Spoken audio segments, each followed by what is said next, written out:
We welcome Matt Lee. He's our good buddy, always talking about real estate concerns, and we welcome you. Yeah, thank you. Let's say someone's going to buy a brand new home. The shovels haven't even been in the ground yet. We're talking from the ground up. Lots of questions to ask. Yeah, so we get into the situation where somebody comes to us and says, we want to buy a piece of land, we want to build a brand new house, we don't want to have the resale home. So we get a list of questions out, and we start, by going through what the criteria is of the buyer, and basically we can just kind of start it off because we have the list of questions. We got a whole bunch of questions to get to. You're going to ask the buyer, or the builder, first of all, Yeah. how many years have you been in business? How many homes have you built? You want their background. Yeah, absolutely. So we get asked these questions all the time, even as realtors. How long have I been in the business? How many homes have I sold? I think it's a very normal question.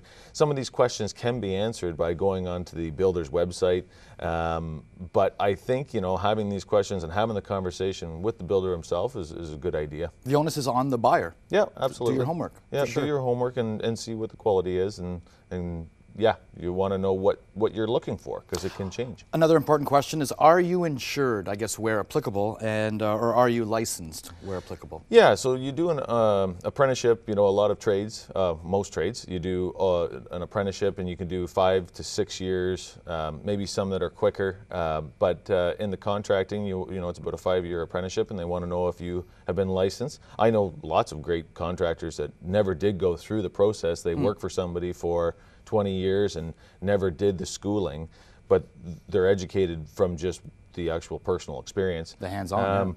But the insured side of it, where if they're working on your land and one of their guys gets hurt, you want to make sure that they're insured and that it's covered with a certain liability.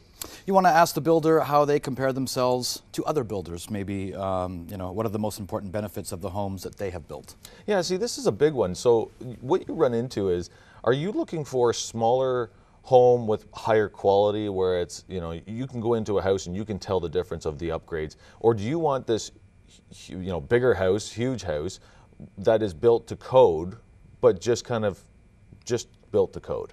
I mean, there's a difference. No extras. No extras. Yeah. I mean, and the thing is what we see is that some people, where they have families that are growing, they might say, I want this style of home because, yes, I understand that you can kind of hear on the second floor somebody walking around, but you know what, I need that extra space for this amount of money. Or are you in the position where you want to buy a bungalow and you're saying, I'm retiring and I want high quality, or I want this, and you say, okay, well, we're going to look at this builder because they're going to charge you more per square foot to get that built done, or just in the comparisons. So that's why you need to ask the question, what are you looking for?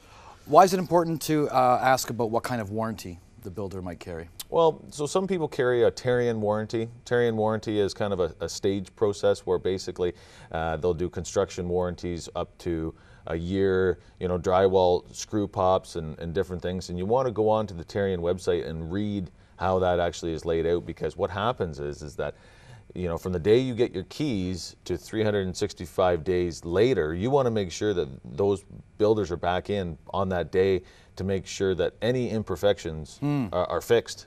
Because if they're not and you let it go, then they're gone. You can't actually come back on it. So you want to make sure, and then you go into the 2-year process. And Tarion, I think, goes up to 7 years on the actual foundation. So you're dealing with structure up to 7 years, but you might only be dealing with certain things throughout that time. Right.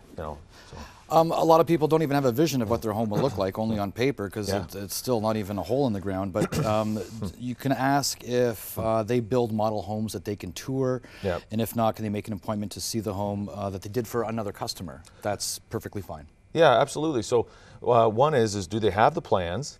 Because they might have built a number of homes and kept each plan and say, oh yeah, we have these in the background, because plans can cost up to they can be anywhere from, I would say, $3,000 to $10,000 to create plans. Pardon me. So I think that having that, looking at the plans is one. The model home, a lot of builders, I mean, if they are a builder that's in town that have X amount of lots and they want to have something that they're going to do open houses for, they will have a model home. Builders that are on the smaller scale, they would probably have somebody that they would say, you know what, we've built your home, it's good quality. Would you mind if we called you once in a while to bring somebody in?